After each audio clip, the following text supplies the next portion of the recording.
Hello guys, welcome to my YouTube channel. In this video, we will talk about a matrix which is used to measure a linear regression machine learning model, how well it is performing. Okay, so that matrix is called as R square and adjusted R square. So we will see both of them, why we need adjusted R square and what R square actually is. Okay, so R square formula is something like this. So it is 1 minus the summation from I1 to M. This is generally the summation of residuals. Okay, so the difference between actual value and the predicted value squared to it, and divided by the sum of square of the difference between the actual value to the mean value of the y. Okay, so let's say we have the data points here like this. This is our x, this is our y. For now, consider only univariate linear regression where we have only one independent variable x. Okay, so let's say we have the data points here. Okay, so if these are our data points, our goal is to fit some straight line to it such that the error between the actual and the predicted value is minimum. Okay, so let's say we did fit a line something like this. Okay, this is our line learned, right? How? Using linear regression by applying gradient descent algorithm. Okay, so we have arrived at this particular line. Now let's say we have another line which will just predict the mean value of the y, right? For all the x values, our prediction is average of our y value. Okay, so this is our mean line which always predicts the average value for the given set of x and y pair. Okay, mean line, let's call it as mean line. Now just to look, that is visually, we can see that this particular line that we have fit using linear regression and gradient descent is much better fit to these data points when compared to this particular mean line. Okay, we can see that visually, but how do we quantify it? So in order to quantify it, we have something called as R square. Okay, so what does this tell us? So if you see the equation, this numerator here, right, this is also called as sum of squared residuals. Okay, because it's a square of the residual and we are summing over all the examples. This denominator is also called as sum of squared total. This may be a bit confusing, but just take it for my word. Okay, so numerator is called sum of squared residuals, denominator is called sum of squared total.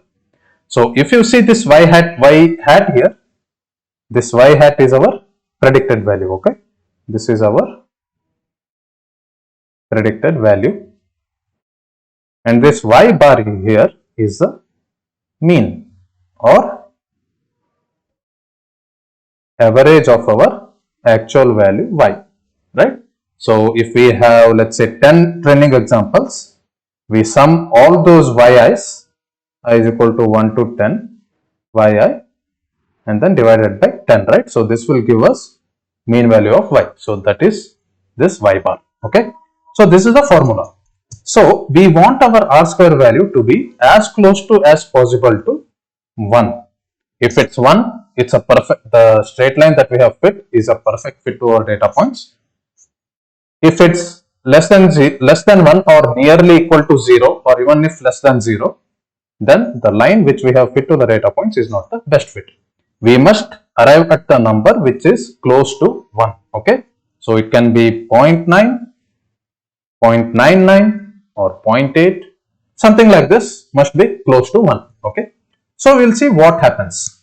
So when will we have R square close to 1? When will we have this, right? So we can achieve this when this particular term here, 1 minus whatever term here, right, SS residual by SS total, is a small value. Okay, so 1 minus some small value will give us the output close to 1, right? So when can this this term, something divided by something, can be a small value. So this can be small value when denominator is greater than the numerator, correct? So in other terms, if our sum of residuals is a small number than sum of our squared total. So what does this mean? The difference between the predicted value and the actual value is much lesser when compared to the difference between the actual value and the average value. Okay, so if you see here visually, the difference between this and the point which is predicting here, right, this is a mean value. So this distance is much greater than this particular distance, correct?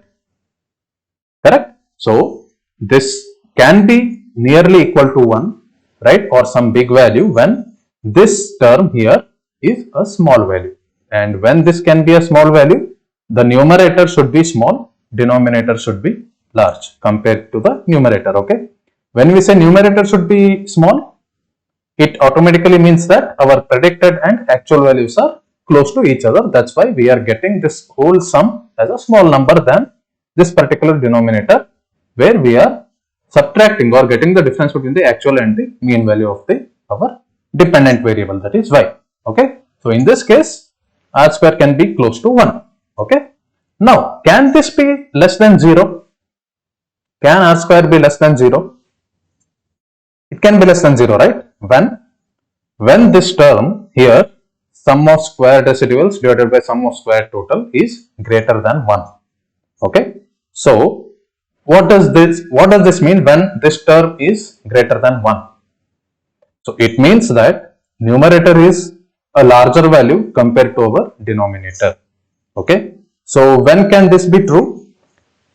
In other terms, the difference between the actual value and the predicted value is much larger than the sum of the difference between the actual value and the average value. So this can be true only when the mean line that we have fit to our data points is a much better fit than what we have achieved by applying linear regression and gradient descent. Okay, in that case, this term will be greater than 1. Okay, so I am again telling you in simple way, the difference when the difference between actual and the predicted value is greater than the difference between the actual and the mean value, this particular term will be greater than 1.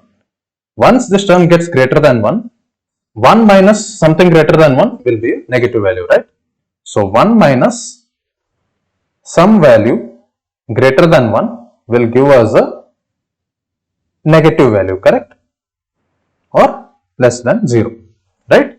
So these are this is one of the cases when r square can be less than 0 or negative, and the earlier case where r square will be close to 1, right? And our aim is to achieve an r square score which is close to 1, right? There is a hack to address this issue. I mean, r square can be hacked by introducing more number of coefficients. So how can we do that? So let's say we have our hypothesis h theta of x or y hat, which is our prediction, is equal to, let's say, theta 0 x0 plus theta 1 x1 plus theta 2 x2. Okay, so now these are our two features. Let's say I am introducing more number of features, right? Let's say I am introducing more number of features, x3 plus theta 4 x4.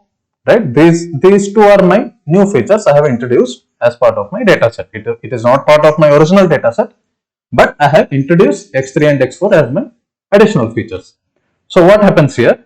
Since we are adding this, and while applying the gradient descent, we will have some value to theta 0, theta 1, theta 2, theta 3, theta 4, right? So since we are adding some values, this y hat will increase, right? When compared to just these two features, after introducing x3 and x4, this y hat will increase, and so this particular term yi minus y hat will reduce, right? The difference gets smaller. Since the difference gets smaller, this numerator will be small value compared to the denominator.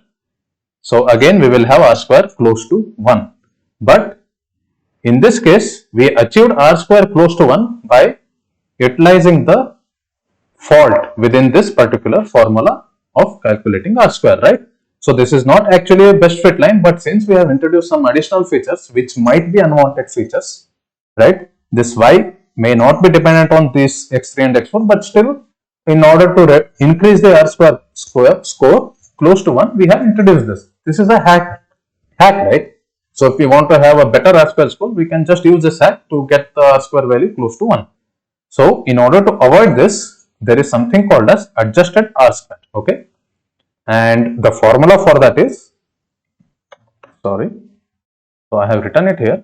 The formula for this is R square adjusted is equal to 1 minus R square into n minus 1 divided by n minus p minus 1, okay? So let's concentrate on this 1 minus R square for now. We will isolate this term at the moment. Let's concentrate on 1 minus R square. Before going into depth, I have written down what each term means. R square is my calculated R square here, okay? So this is what that particular R square means. This n is number of examples, or also called as number of samples.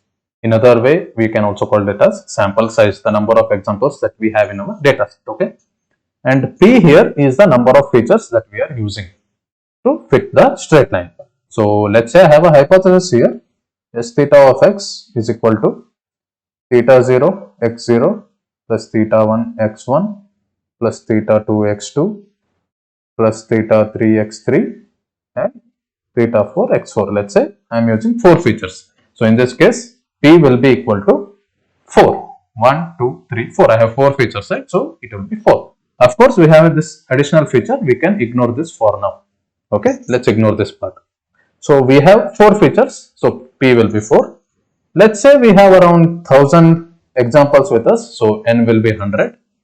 N will be 100. P will be 4. Right? And R square is our calculated value from the previous formula. Okay. So what happens? This will consider only this adjusted R square will consider only the correlated features. Correlated features. When I say correlated features, the correlation must be between independent variables and my dependent variable y. Okay. When I say independent variables, these are my x1, x2, x3 and x4, correct? So these are my independent features and this is my target feature. So this adjusted R square will eliminate the effect of uncorrelated features, right? In earlier we have seen that in order to increase the R square, we can simply blindly add some additional features which may or may not be related to the y. So if those things are not related to the y, I mean if they are not contributing anything in terms of predicting the dependent variable value, that effect will be reduced with respect to the adjusted R square score. So how it works? So let's say we have our adjusted R square nearly close to 1, okay? Let's say we have some value 0.8 or 0.9. Let's take 0.8, okay? And p is 4, right? Since we have two unwanted values here, right? x3 and x4 we have introduced in earlier case just to increase our R square score. But we know that x3 and x4 are not that much necessary, or they are not correlated with our dependent variable y, okay? So in this case, p will be 4. So this R square will be more, but we are again dividing by some large number, right? This 4. So this whole term will be actually a will be large value, correct? What we are doing, 1 minus R square. So R square will be high, close to 1. We have considered it as 0.8. This 1 minus some large value will give us small value, right? So small value into some value will again result in, so just think, this is our 1 minus R square, this is some small value, this is our large value. So in this case, 1 minus some value, so we are reducing the effect of our unwanted features x3 and x4, so that adjusted R square will be R square adjusted will be less than our r square value, right? Because we are subtracting some value from 1, which will be a greater value here, because some small value we are multiplying with much larger value here, right? So the overall value will be 1 minus some large value. Again, the r square adjusted will be reduced. So in this case, the real way in which we can explain how well our line that we have learned from linear regression is a best fit compared to just predicting the mean values. Okay, so this is how we can reduce the effect. Let's say we have our features x3 and x4 and those are correlated. If those are correlated, again it will be a same scenario. If they are correlated, r square will be very high, right? R square will be very high. This whole term will be again small, because we are dividing by n minus p minus 1. Just try to understand this particular formula here. So 1 minus some small value. Again, there will be some elimination of the unwanted features effect, but it will not be that much if all the features are correlated. Okay. So this is how we can get rid of this particular hack present in the r square by using our adjusted r square. Okay. So hope you guys understood it. If you guys have any questions, please reach out to me in comment section. I'll try to get back to you with the answers. Till we see in the next video. Bye bye.